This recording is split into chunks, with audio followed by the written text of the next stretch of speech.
Okay. तो पिछला class में हम लोग देखे थे प्रॉपर्टीज ऑफ करंट। पहला चीज देखे थे कि current is a fundamental quantity, उसका यूनिट के विषय में चर्चा किए थे। दूसरा चीज देखे थे करंट स्केलर क्वांटिटी। इसके बाद तीसरा चीज देखे थे calculation of current in different situation. Translatory motion में चार्ज हो, सर्कुलर मोशन में चार्ज हो। अब हम देखेंगे current due to different current carriers. Current next जो प्रॉपर्टी है वो current due to different current carrier. ठीक है, तो हम लोग देखेंगे नेक्स्ट प्रॉपर्टी में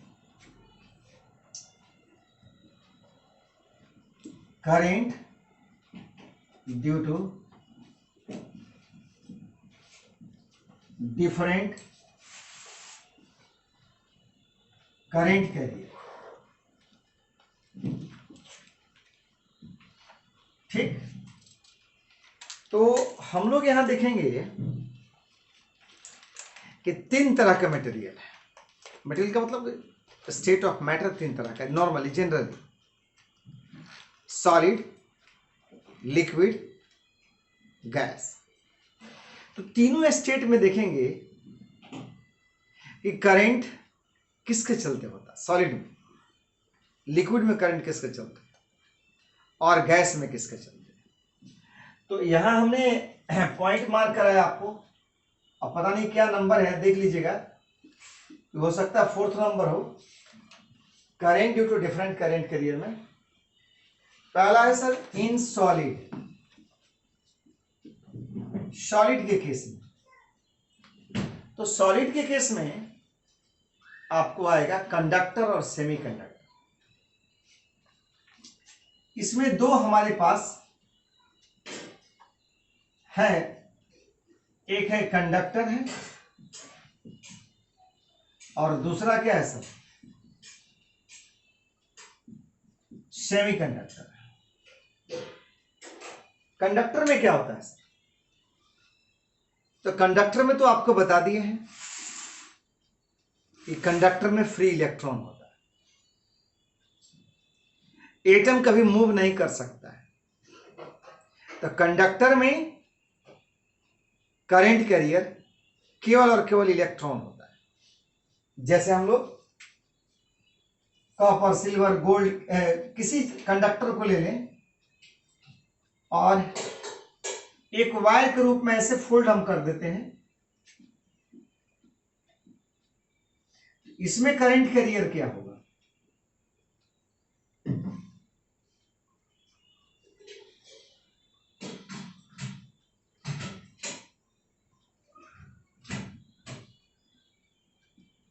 इसमें करंट कैरियर क्या होगा, ये इलेक्ट्रॉन के फ्लो को हम दिखा रहे हैं, इलेक्ट्रॉन के फ्लो को दिखा रहे हैं। तो कंडक्टर के केस में ओनली इलेक्ट्रॉन, कौन सा, free electron, free electron, copper, silver, gold जो भी हुआ, तो फ्री इलेक्ट्रॉन केवल करंट कैरियर का काम करता है। ठीक, ओनली फ्री इलेक्ट्रॉन। जैसे आपने एक एग्जांपल में ले सकते हैं, कॉपर, सिल्वर, एल्युमिनियम, ईटीसी। अब आते हैं हम लोग सेमीकंडक्टर देखें। सेमीकंडक्टर का नाम सुने होंगे आप। जितना भी इलेक्ट्रॉनिक चिप बनता है, इलेक्ट्रॉनिक डिवाइसेस बनता है, सब सेमीकंडक्टर डिवाइसेस कहलाता है। तो ये ग्रुप 14 ब्लॉक एलिमेंट है, जर्मेनियम है, सिलिकॉन है। तो इसमें फ्री इलेक्ट्रॉन नहीं होता है। कंडीशन विशेष में इलेक्ट्रॉन फ्री बनता है और हम टेम्परेचर बदलने से, बहुत सारा डोपिंग से ये आपको हम सेमीकंडक्टर डिवाइसेस में पढ़ाएंगे डिटेल्स में, लेकिन अभी हम कहेंगे इसमें इलेक्ट्रॉन और होल होता है। इलेक्ट्रॉन जो है वो सरफेस पर मूव करता है, होल क्या है, लैटिस के अंदर मूव करता है। और होल क्या है, electron deficient centre, electron deficient centre, positive charge. तो सेमीकंडक्टर में क्या होगा,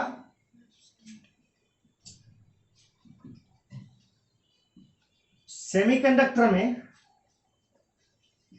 करंट कैरियर जो होगा वो इलेक्ट्रॉन एंड होल्स। होल्स क्या है भाई, इलेक्ट्रॉन डिफिशिएंट सेंटर है।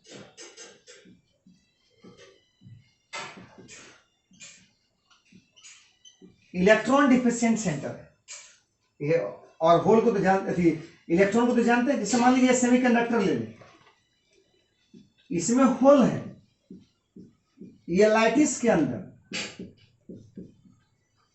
और ये डॉट जो है इलेक्ट्रॉन के लिए, आई होल है।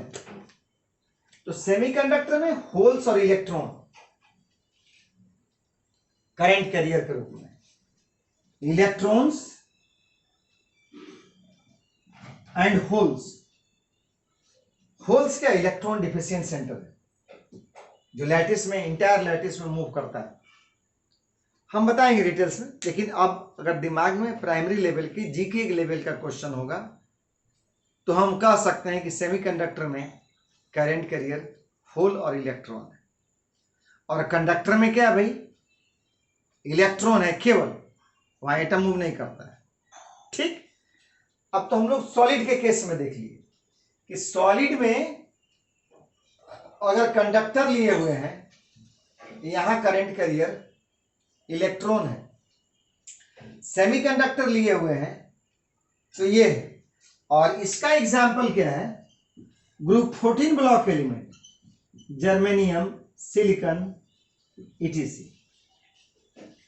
ठीक, अब हम लोग आते हैं लिक्विड में, कि लिक्विड में करंट कैरियर का काम कौन करेगा। लिक्विड में करंट कैरियर का काम कौन करेगा, लिक्विड में देखा जाए ध्यान से, लिक्विड कैसे कंडक्ट करता है। तो आप जानते हैं बिना करंट कैरियर का कहीं भी करंट नहीं हो सकता। तो लिक्विड में कौन करंट कैरियर है, तो आप देखोगे यहां जितना भी देखोगे बैटरी, उसमें क्या है सर, लिक्विड स्टेट में इलेक्ट्रोलिटिक सॉल्यूशन है, इलेक्ट्रोलिटिक सॉल्यूशन है। जैसे आप देखते हो पानी में नमक डाल देते हो तो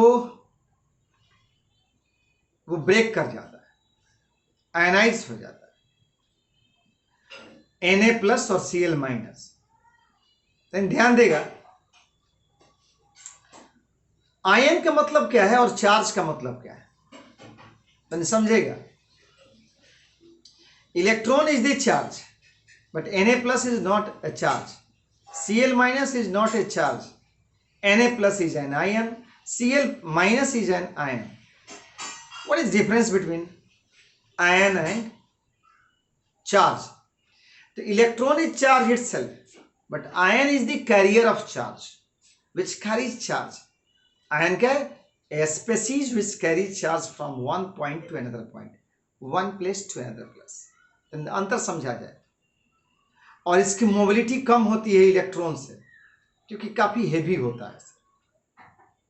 आते हैं, अगर HCl हम लेते हैं तो H+ Cl-, तो H+ इसके पास चार्ज कितना है, 1 इलेक्ट्रॉन के बराबर। Cl- इसके पास चार्ज कितना है, 1 इलेक्ट्रॉन के बराबर। नेचर में भले अपोजिट है, यानी H+ पर नेचर का पॉजिटिव है और Cl- पर नेगेटिव है, मैग्नीट्यूड दोनों पर बराबर है। ध्यान दीजिए, एक हाइड्रोजन एटम का मतलब एक प्रोटॉन है, एक प्रोटॉन का मतलब 1840 टाइम्स हेवियर है इलेक्ट्रॉन से। तो स्वाभाविक है कि एक प्रोटॉन मूव करेगा एक इलेक्ट्रॉन मूव करेगा, तो स्वाभाविक है कि इलेक्ट्रॉन की मोबिलिटी क्या होगी, हाई होगी बनिस्बत प्रोटॉन के। तो ion is the carrier of charge which carries charge from one point. इसलिए बहुत लोग क्या करते हैं, आयन क्या भाई तो चार्ज है, नहीं, आयन कैरियर है चार्ज का। उतना बड़ा एटम एक इलेक्ट्रॉन के बराबर चार्ज लेके जा रहा है। क्लोरीन का देखिए, क्लोरीन का एटॉमिक मास देखिए कितना है, उस हिसाब से देखिए तो कितना टाइम्स ज्यादा हो गया इलेक्ट्रॉन से, कितना चार्ज लेके जा रहे हैं सर, एक नेगेटिव चार्ज लेके जा रहा है। तो ion is the carrier of charge, तो बाबू जान जाए। अब हम लोग देखते हैं लिक्विड स्टेट में। आइए सिंपल सा चीज है, जैसे मैं क्या बोला इलेक्ट्रोलाइट क्या है सर। अब जैसे हम लोग पानी ले लें या फिर क्या के लिए, सबसे तो सिंपल है, बैटरी में आप यूज करते हो सल्फ्यूरिक एसिड, आप सल्फ्यूरिक एसिड ले लो, ध्यान देना है, सल्फ्यूरिक एसिड ले लो। यहां क्या हो रहा सर, केमिस्ट्री में क्या होता है, breaking of bond, making of new bond, breaking of old bond चलते रहता है। एलिमेंट अपना पार्टनर बदलते रहता है, मॉलिक्यूल कंपाउंड बदलते रहता है, एलिमेंट वही रहता है। केमिस्ट्री में कभी एलिमेंट नहीं बदलता, लेकिन उसके पार्टनर बदलते रहते हैं, कंडीशन बदलने पर पार्टनर बदलते रहते हैं। ध्यान दिया जाए, जैसे सल्फ्यूरिक एसिड आपने लिया, H2SO4 है, यहां तोड़ दीजिए, H plus SO4 minus minus, ये आयंस हो गया, ये आयन हो गया, हाइड्रोजन आयन, सल्फेट आयन। ध्यान दीजिए, अब यहां क्या है कि तोड़ कैसे दीजिएगा सर, तोड़ने की एक प्रक्रिया ना, कैसे तोड़ दीजिएगा।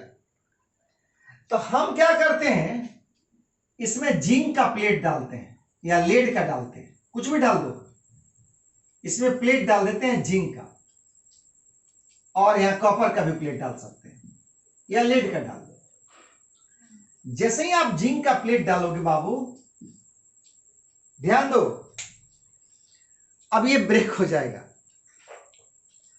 ये H प्लस और H plus plus SO4 minus minus. अब इस सल्फेट आयन किसके पास आ जाएगा, जिंक के पास, या लेड ले लोगे Pb, तो लेड PbSO4 बना देगा, और क्या करेंगे अपना 2 इलेक्ट्रॉन दे करके और PbSO4 बनाएगा, और ये अपना एक इलेक्ट्रॉन ले करके, इससे कॉपर है, इस ये जाएगा तो कॉपर से इलेक्ट्रॉन लेकर के हाइड्रोजन बबल बन करके निकलेगा। तो कहानी क्या होगा, इस पर पॉजिटिव चार्ज, इस पर नेगेटिव चार्ज स्टोर होने लगा, ये बैटरी का टर्मिनल हो गया, और इसको लगाओ यूज होगा।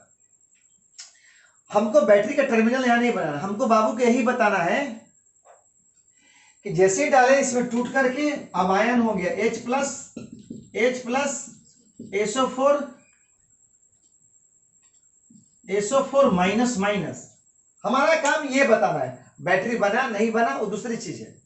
मेरा कहना है कि जैसे ही ब्रेक करेगा, जैसे NaCl है, पानी में डाले Na+Cl माइनस हो गया। अब जैसे हम लोग इलेक्ट्रोड्स डालेंगे, टर्मिनल्स डालेंगे, अब मूव करेगा, तो मान लीजिए कि सल्फेट इधर जा रहा है और हाइड्रोजन इधर जा रहा है। तो यहां क्या हुआ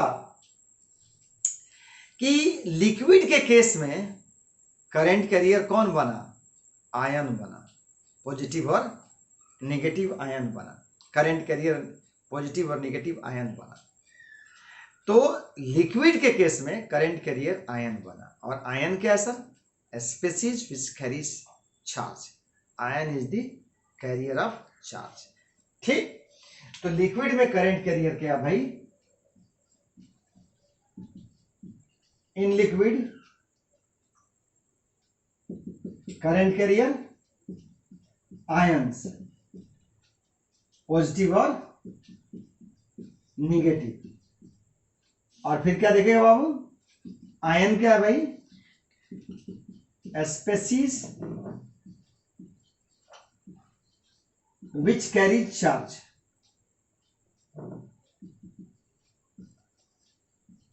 विच कैरीज चार्ज, या ठेठ भाषा में carrier of charge carrier of charge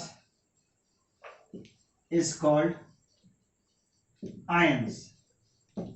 charge के कैरियर को क्या कहते हैं सर? आयंस कहते हैं। चार्ज के कैरियर को आयंस।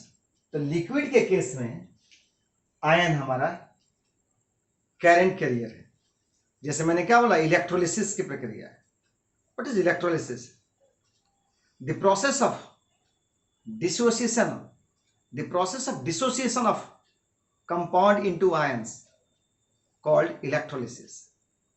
ऐसा प्रोसेस जिसमें कंपाउंड मॉलिक्यूल आयन के रूप में डिसोसिएट कर जाता है, ये क्या कहलाता है? इलेक्ट्रोलिसिस कहलाता है। बस में सबसे स्ट्रॉन्गेस्ट इलेक्ट्रोलाइट कौन है? नमक है सर, सोडियम है। और सबसे वीकेस्ट इलेक्ट्रोलाइट कौन है सर? Acetic acid, CH3COH। बस समझ में आ गया आपको? अब आते हैं हम लोग गैसियस स्टेट में। देखते हैं कि गैसियस स्टेट में करंट कैरियर कौन है। तो गैसियस स्टेट में करंट कैरियर के विषय में देखें। आप कैथोड रे डिस्चार्ज ट्यूब के विषय में नाम सुने होंगे। कैथोड रे डिस्चार्ज ट्यूब क्या है? आप देखे होंगे वहां। तो उसमें एयर को क्या किया जाता है? बहुत ही कम प्रेशर पर रखा जाता है। उसमें से एयर नॉर्मली एटमॉस्फेरिक प्रेशर पर जो एयर था उसको पंप करके निकाला जाता है, कम एयर करके हाई वोल्टेज अप्लाई किया जाता है। तो एयर क्या करता है? डिसोसिएट कर जाता है। एयर क्या करता है? ब्रेक कर जाता है, आयंस के रूप में टूट जाता है। तो उसमें क्या होगा? आयन और इलेक्ट्रॉन होगा। तो कहता है सर गैस के केस में क्या होगा? गैस के केस में क्या होगा? आयंस, यानी गैसियस स्टेट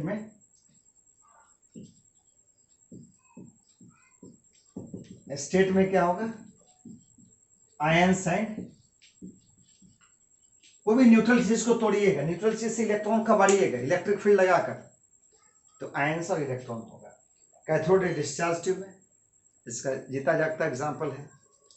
तो आप, या फिर क्या थंडरिंग है, थंडरिंग देखते हैं। उसमें क्या होता है? एयर को आयनाइज कर देता है, और एयर क्या होता है? आयंस करंट का कंडक्टर का काम करता है, करंट कैरियर का, और हेवी करंट पास करता है। तो उस केस में काफ़ी हीट पैदा होता है, साउंड पैदा होता है। तो हमने अभी क्या देखा? हमने देखा कि भाई डिफरेंट करंट कैरियर के चलते करंट का होना, यानी सॉलिड में दो तरह का है। एक है कंडक्टर, सेमीकंडक्टर। कंडक्टर में इलेक्ट्रॉन, सेमीकंडक्टर में इलेक्ट्रॉन और होल। लिक्विड में क्या देखा? आयंस। आयन क्या है? Career of charge. और गैसियस स्टेट में क्या देखा? आयंस और इलेक्ट्रॉन। अब नेक्स्ट चीज देखेंगे, बहुत सिंपल सा चीज है लेकिन थोड़ा टेक्निकल है सर। बहुत कम बुक इसको फोकस किया होगा। आप देखो ध्यान से इसमें। एक्चुअली क्या कहता है कि अगला है कि trajectory of electron in conductor. Trajectory of electrons in a conductor. ठीक। तो trajectory of electron in a conductor का मतलब हुआ कि क्या ट्राजेक्ट्री है सर। तो मोस्ट प्रोबेबली जितने भी बुक हैं सब इसको स्ट्रेट लाइन बनाए हुए। क्यों? क्योंकि भाई वो क्या कह रहे हैं भाई, दिखा रहे हैं आपको, दिखा रहे हैं कि जैसे ही आप क्या करते हो भाई, ये सब इलेक्ट्रॉन है, और जैसे ही आप इलेक्ट्रिक फील्ड अप्लाई करते हो, इस सारे के सारे क्या कर रहे हैं? पॉजिटिव टर्मिनल इलेक्ट्रिक फील्ड के अपोजिट डायरेक्शन में मूव करने लगते हैं। तो आप दिखाते हो straight line, but actual situation जो है ऐसा नहीं होगा। क्यों नहीं होगा? अब देखिए, थोड़ा सा डिटेल्स बताया था कि in absence of any external electric field all the electrons are moving randomly, chaotically, irregularly in the entire volume of the conductor. with a very high velocity. The RMS velocity of the electron is nearly equal to 10 to the power 5 meter per second. But this velocity is not responsible for conduction of current, because if we consider a cross section of conductor, the number of electrons flowing from left side to right side in a particular interval of time is equal to the same number of electrons flowing from right side to left side in the same time. So the same cross section, that is net flow is 0.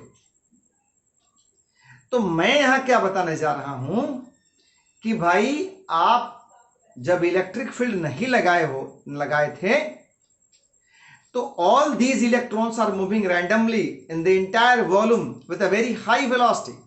They are not at rest. So as soon as potential difference is applied, that is electric field is applied across the ends of the conductor, ध्यान दिया जाए, ये सारे के सारे electron जो थे random motion में मूव कर रहे हैं। इस सारे के सारे इलेक्ट्रॉन रैंडम मोशन में मूव कर रहे हैं। इनकी आरएमएस वेलोसिटी तो काफी है। आप जब लगाते हो इलेक्ट्रिक फील्ड, तो इनकी वेलोसिटी जो होती है वो ड्रिफ्ट वेलोसिटी कही जाती है, ड्रिफ्ट वेलोसिटी।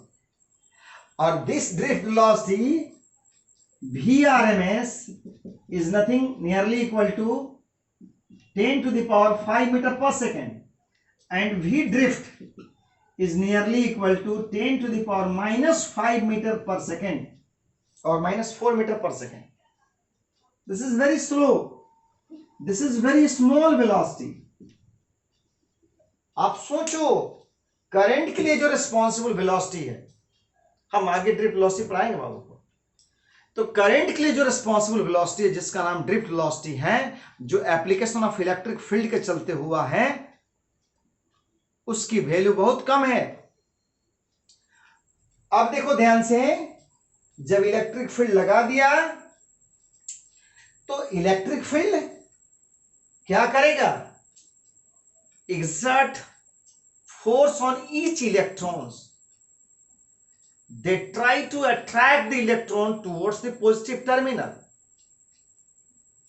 तो आप देखो ध्यान से, ये काफी हाई वेलोसिटी से मूव कर रहा था, लेकिन जैसे इलेक्ट्रिक फील्ड लगाया तो जिस रास्ते ऐसे जा रहा है टर्न लेगा, ये जा रहा है टर्न लेगा। क्यों? क्योंकि इस पर फोर्स लगने लगेगा, टर्न लेगा। तो एक्चुअली इसमें दो वेलोसिटी हो गया, एक हो गया रैंडम मोशन आरएमएस वेलोसिटी, एक ड्रिफ्ट वेलोसिटी। तो रैंडम वेलोसिटी तो बहुत हाई है, तो जो जिधर जा रहा है वहां से टर्न दे रहे हो, तो उसके चलते इसका अगर माइक्रो लेवल पर पूछेगा कि what is the trajectory of electron inside conductor during the course of current, during the period of current, this is nothing but parabolic. That is trajectory of electron in conductor is parabolic during क्या है? Application of electric field. तो कहता है कि the trajectory of electron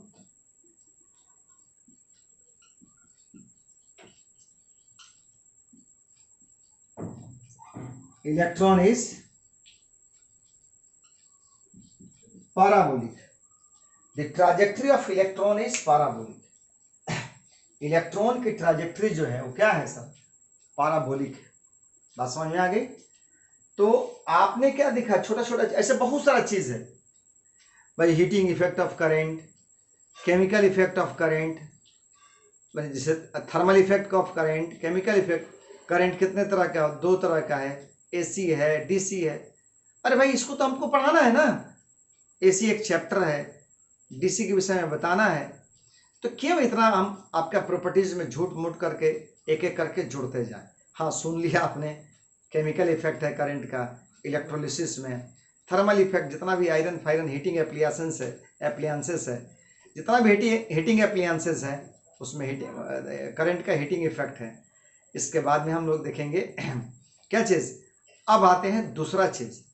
ये chapter बोले ना कि छोटे छोटे चीज से भरा हुआ है, और काफी न्यूमेरिकल बनाने के लिए छोटे छोटे चीज काफी इंपॉर्टेंट है। अब नेक्स्ट है करंट डेंसिटी। एक है करंट, एक है करंट डेंसिटी, दूसरा ड्रिफ्ट वेलोसिटी। ड्रिफ्ट वेलोसिटी क्या है, इसके बाद रेजिस्टेंस है, इसके बाद ओम्स लॉ है, बहुत सारा चीज है। तो हम एक एक करके क्या करते हैं, आगे बढ़ते जाते हैं। तो अभी हम करने जा रहे हैं करंट डेंसिटी।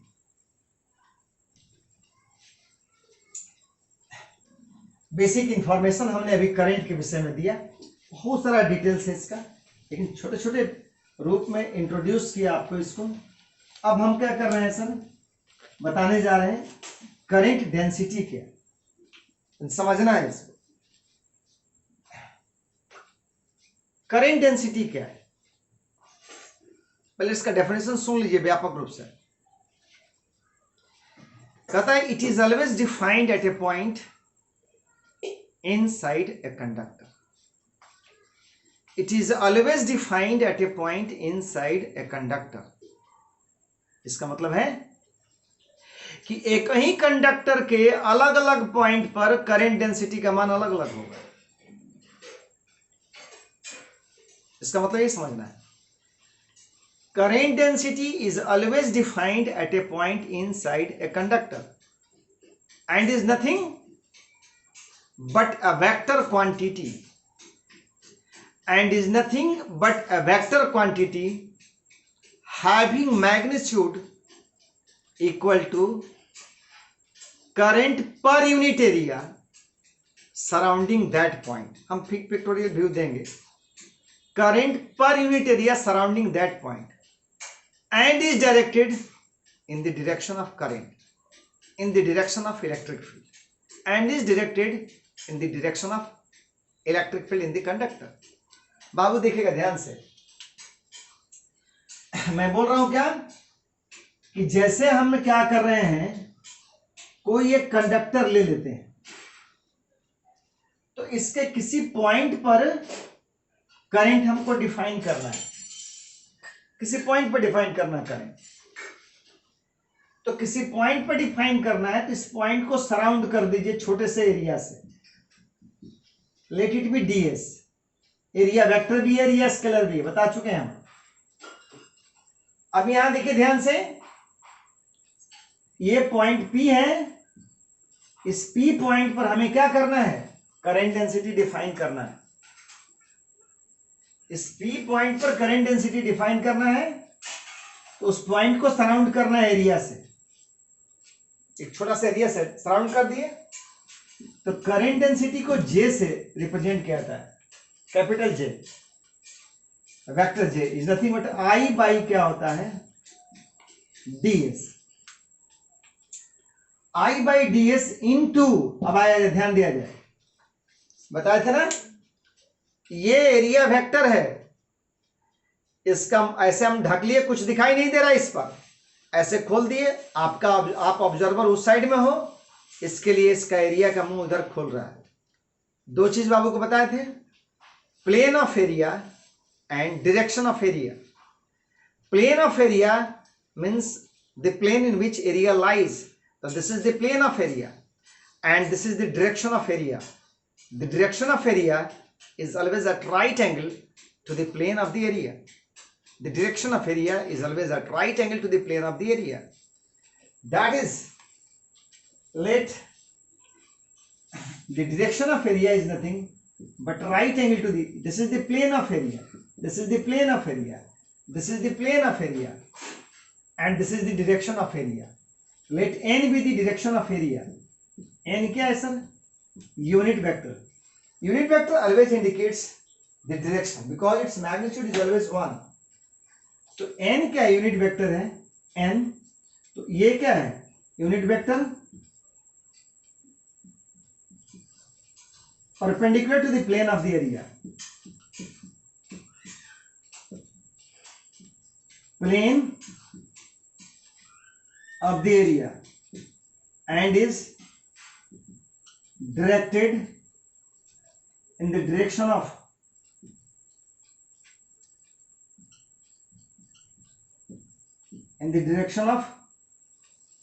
current या in the direction of electric field. मैं क्या बोला, कि हम एक पॉइंट कंसीडर करते हैं कंडक्टर में, कहीं भी एक पॉइंट कंसीडर करते हैं, उस पॉइंट को छोटे से एरिया से घेरते हैं। अब उस पॉइंट पर मैथमेटिकली करंट डेंसिटी को क्या ले सकते हैं, तो इसको जे से डिनोट करते हैं, J I by D S. I into यहाँ क्या लगाएंगे, एन लगाएंगे। ये मैग्नीट्यूड को बताएगा, ये डायरेक्शन को बताएगा। फिर सुनिए मैं क्या बोलने जा रहा हूं। तो current density is always defined at A point inside a conductor and is nothing but A vector quantity having magnitude current per unit area, current per unit area surrounding that point and is directed in the direction of current ये magnitude हो जाएगा। अगर इसके आप यहाँ इसके पूरे area को अगर ले लीजिएगा, पूरे एरिया को ले लीजिएगा, अगर रेडियस यहाँ पर ये क्रॉस सेक्शन का रेडियस आर है, तो यहां जे आपके लिए क्या होगा, आई बाई ए, और यहाँ ए वेक्टर जो होगा ए इंटू एन होगा, और ए क्या हो जाएगा, पाई आर स्क्वायर हो जाएगा, आई इंटू एन होगा, ये वेक्टर के सेंस में। तो आपका छोटा सा लिए कंप्लीट एरिया ले लीजिए, ये हो जाएगा। तो करंट डेंसिटी के विषय में क्या सुना है, it is always defined at A point inside a conductor and is nothing but a vector quantity having magnitude equal to current per unit area surrounding that point and is directed in the direction of current, that is in the direction of electric field। बात समझ में आ गया बाबू को? इसको लिख देते हैं और इसका देख लीजिएगा, मैथमेटिकल एक्सप्रेशन तो लिख दिए। अब आप यहाँ डेफिनेशन लिख देते हैं कि करंट डेंसिटी का डेफिनेशन क्या होगा। बोर्ड लेवल में डेफिनेशन महत्वपूर्ण है, कंपटीशन लेवल में इसका एक्सप्रेशन महत्वपूर्ण है। Current density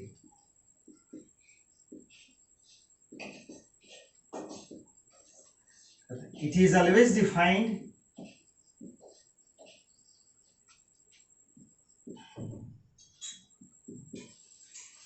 at A point inside a conductor. इसका मतलब समझ में आ गया, एक ही कंडक्टर के अलग अलग पॉइंट पर करंट डेंसिटी का मान अलग अलग हो सकता है। हम दिखाएंगे, वो सब कंडीशन आपके सामने रखेंगे। Always defined at A point inside a conductor and is nothing but A vector quantity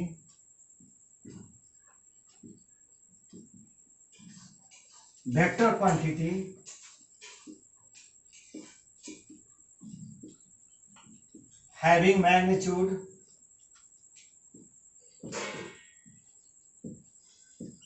equal to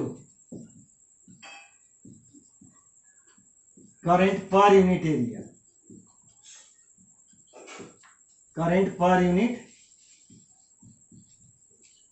and is directed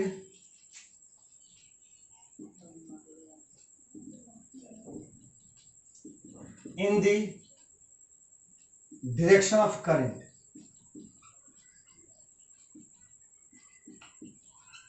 Okay, it is denoted by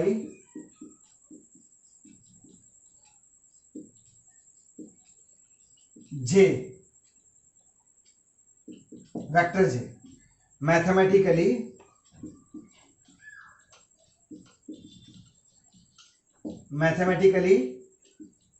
J equal to इतना, अगर पूरा एरिया लेंगे, छोटा सा एरिया लेंगे तो J इक्वल टू इतना, where all this symbols have their usual meanings.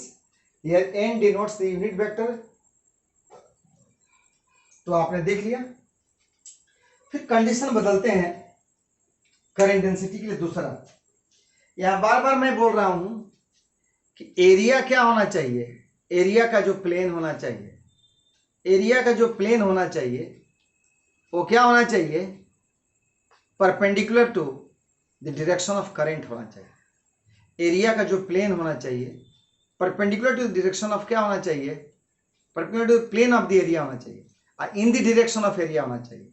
फिर से सुना जाए कि यहां एरिया का डायरेक्शन करंट के डायरेक्शन में होना चाहिए, या यूं कहें कि एरिया का प्लेन हमेशा परपेंडिकुलर होना चाहिए करंट के।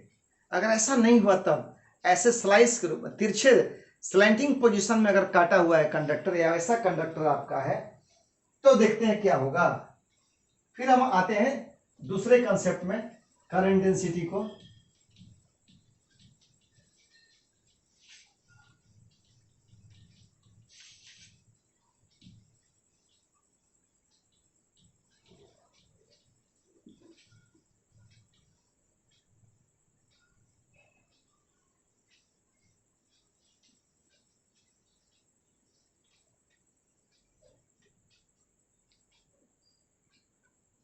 देखा जाए ध्यान से, अब हम क्या देख रहे हैं कि हमारा जो एरिया है वो इस प्रकार का है, ऐसे सब कटा हुआ है। अब यहां देखेंगे एरिया का नॉर्मल ये हो गया, और करंट की डायरेक्शन ऐसे जा रहा है। इस केस में अगर पॉइंट पी ये है और इस पूरे एरिया को अगर डीएस आप लेते हो बाबू, तो यहां क्या होगा, अब ध्यान देना है। अब हमको तो ऐसे लेना है, ये एंगल थीटा है। अब हम क्या करते हैं, इसी का प्रोजेक्शन, यानी हम प्रोजेक्टेड एरिया ले लेते हैं इस प्रकार से, इसका प्रोजेक्शन ले लेते हैं। बाबू देखिएगा ध्यान से, यहां कंसेप्ट क्या है सर, ये देखिए और ये लाइन, इनके बीच का एंगल कितना है, थीटा है। अगर ये ए है, या अभी डीएस लिए हैं आप, अगर ये डीएस है तो ध्यान दिया जाए, ये हाइपोटेनस हो गया, ये बेस हो गया, ये परपेंडिकुलर, तो बेस और हाइपोटेनस का रिलेशन क्या होगा, DS cos theta, effective area यहां पर। अब देखिए यहां पर डायरेक्शन ऑफ करंट कैसे है सर, ऐसे एरिया जो आपका लिए प्रोजेक्टेड एरिया, आपका एक्चुअल एरिया दिया था ऐसे टेढ़ा, इसका प्रोजेक्शन ले लिए ds cos theta. In this situation current density is written as J equal to I upon what, ds cos theta into क्या है n। अगर ds cos थीटा इनटू क्या होगा n। अगर इसको पूरा a मान लीजिएगा बाबू, अगर ds cos थीटा नहीं, इसको पूरा को a मान लेगा, उस केस में I by A, I into क्या होगा n, A cos theta, I by A cos theta. ध्यान दे, अगर पूरा को a मान लीजिए, अगर ds ना मान के a, तो ये क्या हो जाएगा a कॉस थीटा। तो आप I by A cos theta into n हमेशा डायरेक्शन बताएगा। ये हो गया क्या चीज, मैथमेटिकल एक्सप्रेशन। फिर इसके विषय में देखते हैं some important point regarding current density. Current density के विषय में कुछ महत्वपूर्ण बात क्या है सर,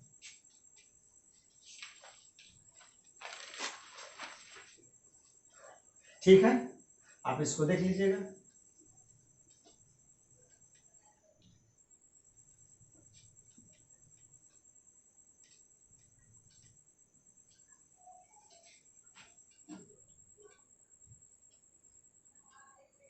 क्या करना जा रहा है भाई, तो some important points regarding current density.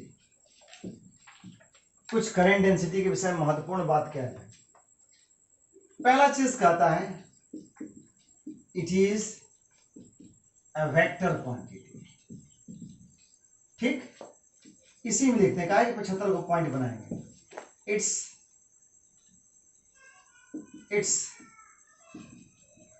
SI unit is ampere per metre square, और it's dimension is I upon L square, that is IL -2, ठीक। दूसरा चीज कहता है कि current is the flux of current density.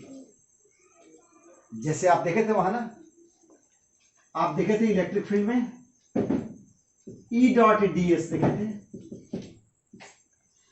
ये क्या था, सरफेस इंटीग्रल था, इलेक्ट्रिक इंटेंसिटी वही चीज कहता है। Current is the flux of current density,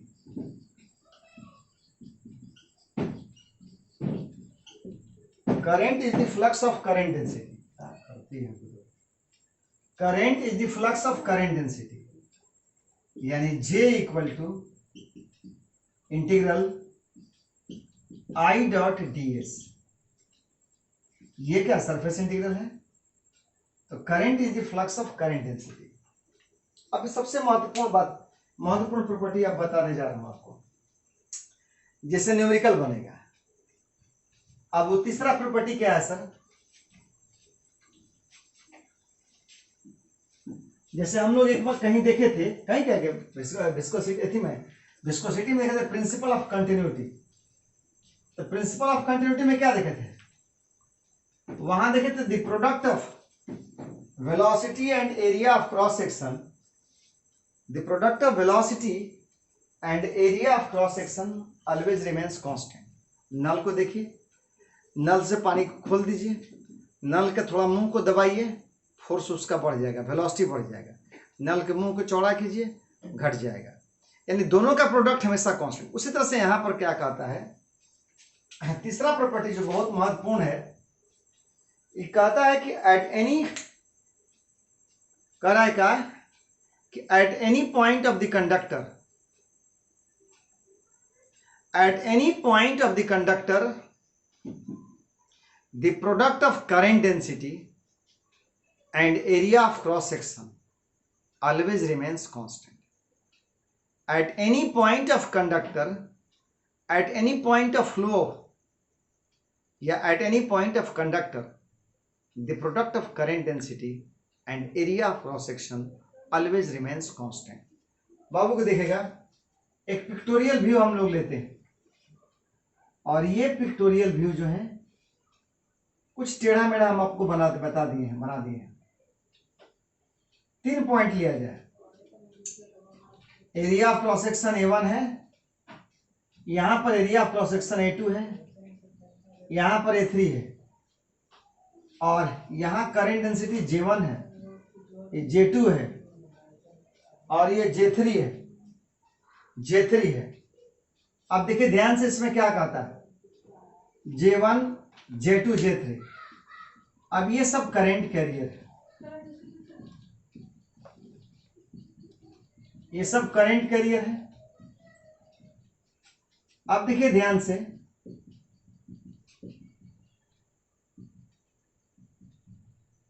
ठीक,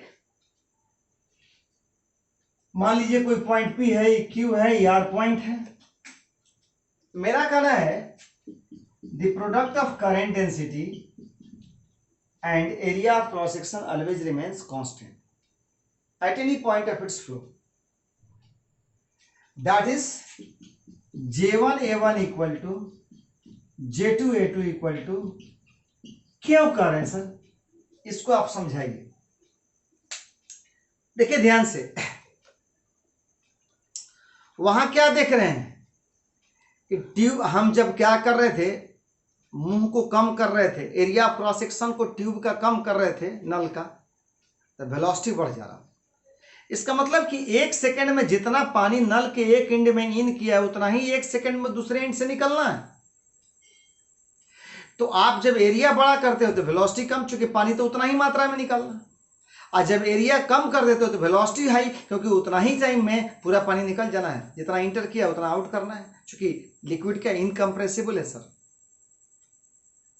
वही चीज है कि जितना इलेक्ट्रॉन, ध्यान देना है, जितना इलेक्ट्रॉन इस एंड पर 1 सेकंड में इन किया है, उतना ही इलेक्ट्रॉन क्या करेगा, यहां लीव करना होगा, क्योंकि इलेक्ट्रॉन कहीं आके इकट्ठा नहीं होगा। इलेक्ट्रॉन किसी भी पॉइंट पर, किसी भी क्रॉस सेक्शन में, किसी भी बिंदु पर कंडक्टर का इकट्ठा कभी नहीं होगा। इसका मतलब क्या हुआ कि किसी भी कंडक्टर में, किसी भी पॉइंट पर करंट का वैल्यू हमेशा क्या होगा, same. This is I current same, 1 second में 10 इलेक्ट्रॉन यहां से पार किया, 1 सेकंड में 10 इलेक्ट्रॉन यहां से भी, 1 सेकंड में 10 इलेक्ट्रॉन यहां से भी पार करेगा। तो इसलिए इतना स्ट्रॉन्ग स्टेटमेंट दिया गया कि करंट क्या है सर, कांस्टेंट है। अब करंट क्या है सर, जब हम लोग मैथमेटिकली देख रहे हैं कि जब J equal to I by A है तो I इक्वल टू क्या है सर, J। तो हर जगह करंट का मात्रा, एक ही कंडक्टर के अलग अलग पॉइंट पर करंट का मात्रा कभी, करंट का मान कभी बदल नहीं सकता। एक ही पॉइंट के, एक ही कंडक्टर के अलग अलग पॉइंट पर करंट का मान नहीं बदल सकता। तो करंट डेंसिटी बदल सकता है, लेकिन करंट डेंसिटी और एरिया ऑफ क्रॉस सेक्शन का मान हमेशा क्या होगा, कांस्टेंट होगा। करंट डेंसिटी और एरिया ऑफ क्रॉस सेक्शन का मान हमेशा क्या होगा, कांस्टेंट होगा। कोई दिक्कत? अब आते हैं यहाँ, उस स्टेटमेंट को लिख देते हैं हम आपको, ठीक। स्टेटमेंट क्या भाई,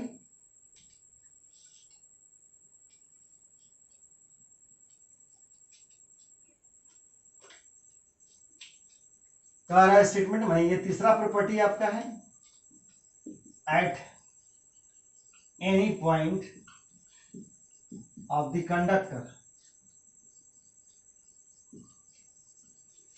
the product of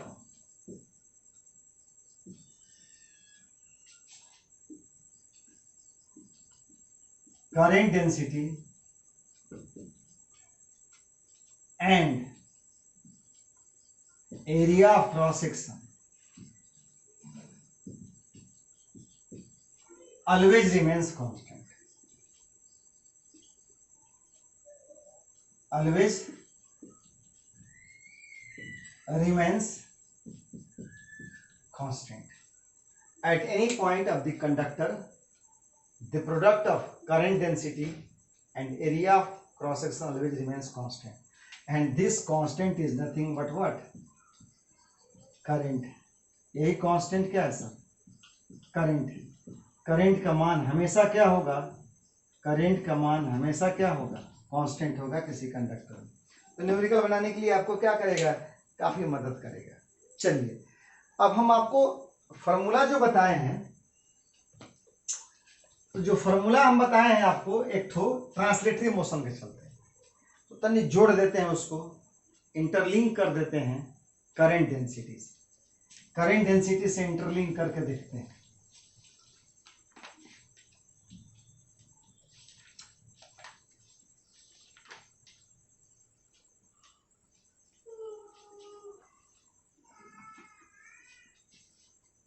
current density से इंटरलिंक करके देखते हैं हम लोग, आते हैं, देखते हैं बाबू को। तो जैसे आप जानता था, वी नो दैट I बराबर NEA V, V मतलब VD, ड्रिफ्ट वेलोसिटी। तो आप इसको जोड़ दो, तो I बाई ए को इधर ले आओ, NEA VD, और I by A is nothing but J NEA NEVD। तो VD बराबर क्या हो गया, J बाई एन। यानी अब करंट डेंसिटी को, ड्रिफ्ट वेलोसिटी को करंट डेंसिटी के टर्म में भी निकाल सकते हो। कंडक्टर दे देगा तो इसका वैल्यू दे देगा, ये तो इलेक्ट्रॉनिक चार्ज देने की जरूरत नहीं, ड्रिफ्ट वेलोसिटी आसानी से आप क्या कर सकते हो, निकाल सकते हो। समझ में आ गया, एक छोटा सा फॉर्मूला आपके हाथ आ गया। अब आते हैं हम लोग यहाँ पर,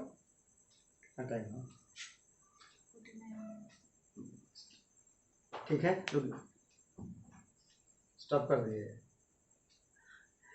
अब नेक्स्ट में क्या करते हैं, आज आपका इतना ही है।